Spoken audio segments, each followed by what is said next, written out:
দিয়ে শুনুন, আমার মায়ার নবী, দয়ার নবী, কমলিওয়ালা নবীকে সঙ্গে করে নিয়ে চলে যাচ্ছেন মদিনার দিকে। যেতে যেতে যেতে যেতে উত্তপ্ত গরমে আমার মা আমেনা ভাবে, এই মুহূর্তে যদি এই মরুভূমি বালু চরে আমার নবী, মায়ার নবী, দয়ার নবীকে নিয়ে যায়, যার চেহারা গোলাপের মতো হয়ে আছে, এই উত্তপ্ত গরমে তার চেহারাটা মুজরে যাবে। যার জন্য আমার মায়ার নবী, দয়ার নবীকে যেন কষ্ট না হয়, আমার নবীর যেন দুঃখ না হয়, আমার নবীকে যেন রৌদ্র না লেগে যায়, যার জন্য মা আমেনা বলেছিলেন, উম্মে আইমান রে, ওই দেখো সামনে যেন একটা বাড়ি দেখা যায়, ওই বাড়ির দরওয়াজায় একটু উটটাকে দাঁড়াও, যদি সেখানে আশ্রয় পাওয়া যায় কিছুক্ষণ রেস্ট নিয়ে নিব, সন্ধ্যা হওয়ার আগে আগে সূর্যটা যখন নিচে নেমে যাবে তখন আমরা আবার মদিনার দিকে অগ্রসর হয়ে যাব। এ বাবাজি ভাইরা, ও আমার মা বোনেরা, মন দিয়ে শুনুন, মা আমার মায়ার নবী, দয়ার নবীর মা আমেনা চলে গেলেন ওই দরওয়াজার সামনে। যেমনি দরওয়াজায় আওয়াজ দিয়েছে, ভিতর থেকে আওয়াজ দেয়, কে গো আমার দরওয়াজায় আওয়াজ দিচ্ছ এই মুহূর্তে, দুপুরের টাইমে কে আমার দরওয়াজায় এসেছ? বলে, আমি এসেছি মক্কা থেকে। ওই আল্লাহর বান্দা দরওয়াজা খুলে দিল। যেই লোকটা খ্রিস্টান ইহুদি ছিল আমার মা আমেনাকে দেখে বলতে লাগলেন, মা তোমার বাড়ি কোথায়? বলে, আমার বাড়ি মদিনায়, আমার বিয়ে হয়েছে মক্কায়, এখন এসেছি আমরা যাব মদিনায়। ও বাবা, আমি চাই একটু তোমার বাড়িতে আশ্রয় নিতে, উত্তপ্ত গরমে মরুভূমির বালু চড়ে চলতে পারি না, যার জন্য এসেছি গো।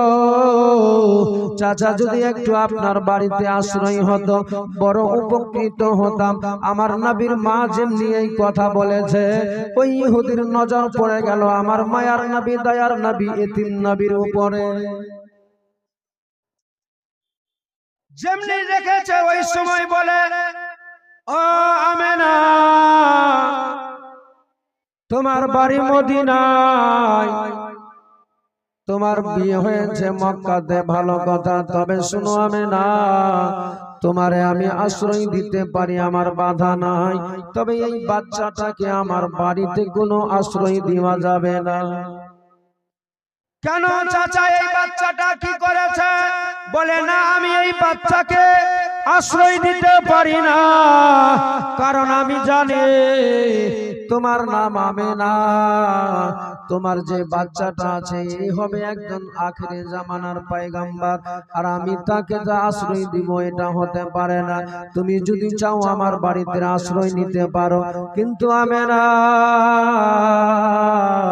তোমার ছেলেকে আশ্রয় দেওয়া যাবে না।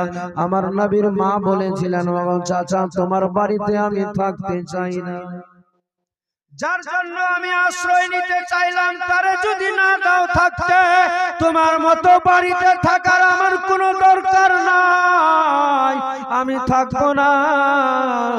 ওই লোকটা সঙ্গে সঙ্গে দরওয়াজা বন্ধ করে দিল, আমার নবীকে নিয়ে বেরিয়ে চলে গেলেন কষ্টে উত্তপ্ত গরমে চলে গেলেন মদিনাতে। যেমনি মদিনার দরওয়াজায় ঢুকেছে, মদিনার গেটে যেমনি পৌঁছেছে, মা আমেনার উপরে সবার নজর পড়ে গিয়েছে।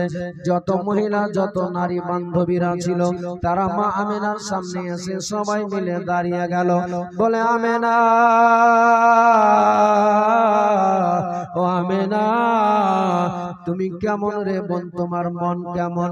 এতদিন হয়ে গেল বিয়ে হওয়া, তোমার স্বামী তোমার নিয়ে গেল তোমাকে মক্কাতে, চলে গেলে এতদিন হয়ে গেল, কোনদিন আসলে না আমাদের মাঝে, তোমার কি অন্তরে মায়া নাই, দয়া নাই রে আমেনা? একবারও কি আমাদের কথা মনে পড়লো না আমেনা? কেন এসেছিলে না বলো বলো?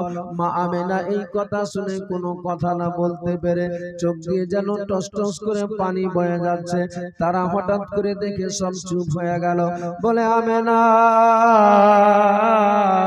কেন বোন তুমি কাঁদছো কেন? আমরা তো কোনো দুঃখ দেওয়ার মতো কোনো কথা বলিনি, কেন কাঁদছো তুমি?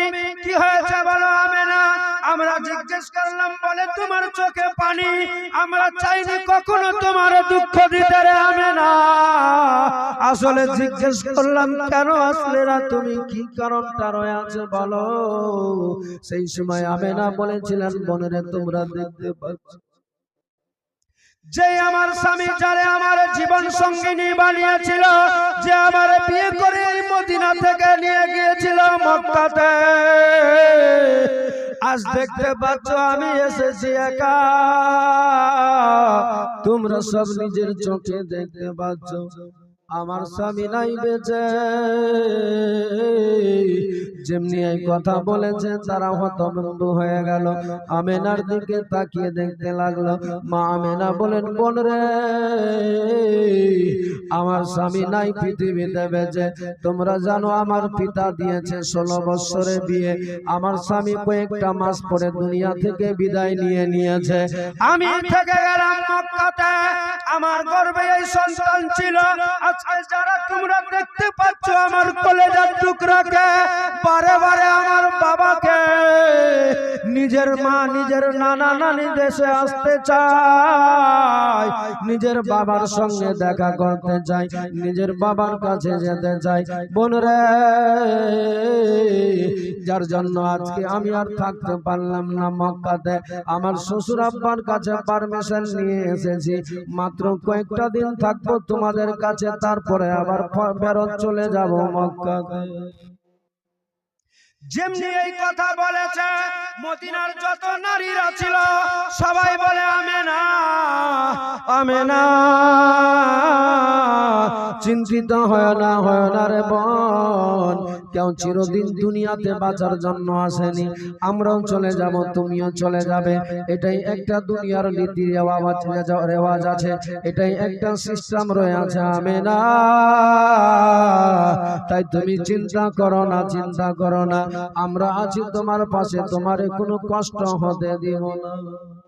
এসো বানা আমার বাড়িতে 2 দিন তুমি থেকে যাও, কারো বাড়িতে 2 দিন থাকে, কারো বাড়িতে 4 দিন থাকে, কারো বাড়িতে 5 দিন থাকে। এমনি করতে করতে করতে করতে একটা মাস গত হয়ে গেল। কতদিন? 1 মাস গত হয়ে গেল। মা আমেনা সেই সময় বলতে লাগলেন, আমার বোনেরা কতদিন আর দিবে আমাদেরকে, আমারে রাখবে? সেই সময় উম্মে আইমান বলেছিলেন, আমেনা তুমি কথা বলেছিলে, শ্বশুর আব্বাকে বলে এসেছিলে মাত্র কয়েকটা দিনের মধ্যে চলে আসবে। ও আমেনা দেখো একটা মাস গত হয়ে গেল, তোমার শ্বশুর আব্বা রাস্তা চেয়ে আছে,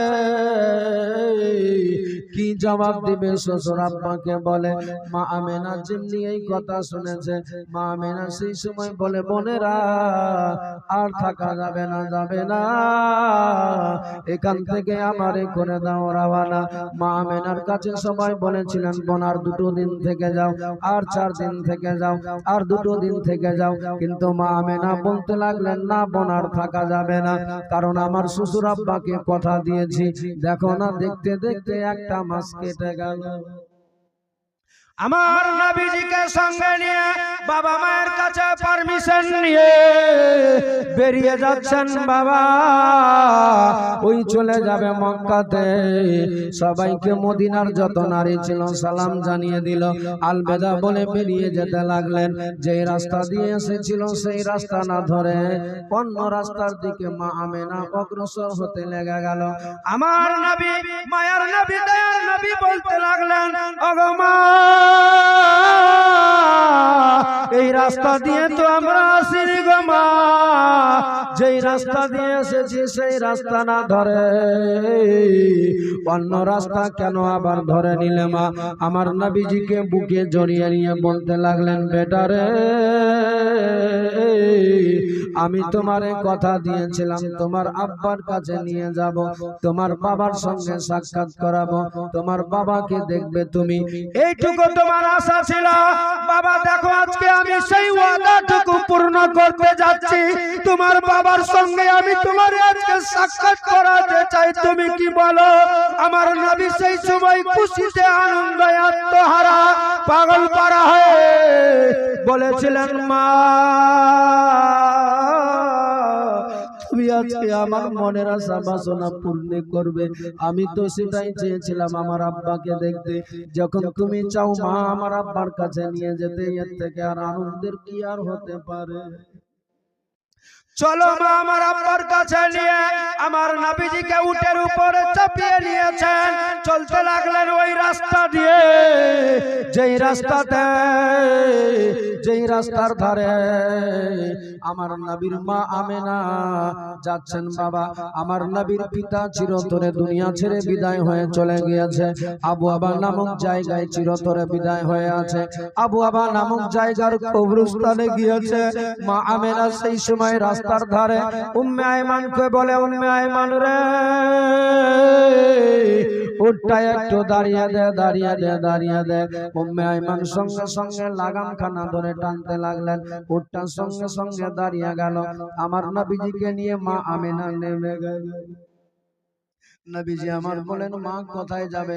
বলেন চলো তোমার আব্বার কাছে নিয়ে যাই। আমার নবীজি বড় খুশিতে আনন্দে আত্মহারা হয়ে গিয়েছিল। যেই বাবাকে 6 বছর আমার বয়স হয়ে গেল, যেই বাবারে আমি চোখে দেখতে পেলাম না, যেই বাবাকে আমার নসিবে জুটলো না, আজ আমার সেই আব্বার সঙ্গে সাক্ষাৎ হবে, সেই বাবাকে আমি দেখতে পাবো 2 চোখ ভরে। এই মনের আশা বাসনা নিয়ে মা আমেনার সঙ্গে মায়ের হাতখানা ধরে আমার নবী চলতে লেগেছেন। আমার নবীর বড় আশা আমার আব্বার সঙ্গে দেখা হবে, আমার আব্বার সঙ্গে কথা বলা হবে, আমার আব্বা আজকে আমারে হয়তো বুকে জড়িয়ে নিবে। কিন্তু বাবা এটা তো জানো নাই যে আমার নবী, যে আমার নবীর পিতা যে দুনিয়াতে নাই। মা আমেনা আমার নবীর হাতখানা ধরে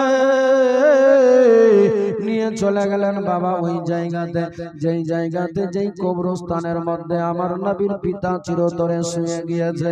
আমার নবীর মা আমেনা নিয়ে যেতে যেতে কবরস্থানের সামনে দাঁড়িয়ে গেল। আমার নবীর মা বলতে লাগলেন, নবীর মা যেমনি দাঁড়িয়েছে আমার নবীজি বলতে লাগলেন, মা কেন হঠাৎ করে দাঁড়িয়ে গেলে? মা বলো আমার আব্বার কাছে কি নিয়ে যাবে? মা আমেনা কোনো কথা না বলতে পেরে চোখ দিয়ে শুধু টস টস করে পানি বয়ে যাচ্ছে। আমার নবী, যে মায়ার নবী, দয়ার নবী জিজ্ঞেস করেছিলেন, মা তুমি আজকে আমারে বলেছিলে আমার আব্বার কাছে নিয়ে যাবে, আমার আব্বার কাছে না নিয়ে গিয়ে হঠাৎ করে দাঁড়িয়ে গেলে, চোখে আবার কেন পানি কান্না করছো কেন? তুমি কি হয়েছে মা বলো না, খুলে বলো। আমার নবীজির মাথায় হাতখানা বুলায় আর বলে, বেটারে এই দেখো এটাই হচ্ছে তোমার বাবার কবর, এই জায়গাতে তোমার বাবা চিরতরে দুনিয়া থেকে বিদায় হয়ে চলে গিয়েছে, তোমার আব্বা যে নাই বেঁচে দুনিয়াতে। আমার নবী যেমনি এই কথা শুনেছে আমার রাসূলুল্লাহর মাথার উপরে যেন আসমান ভেঙে পড়ে গেল।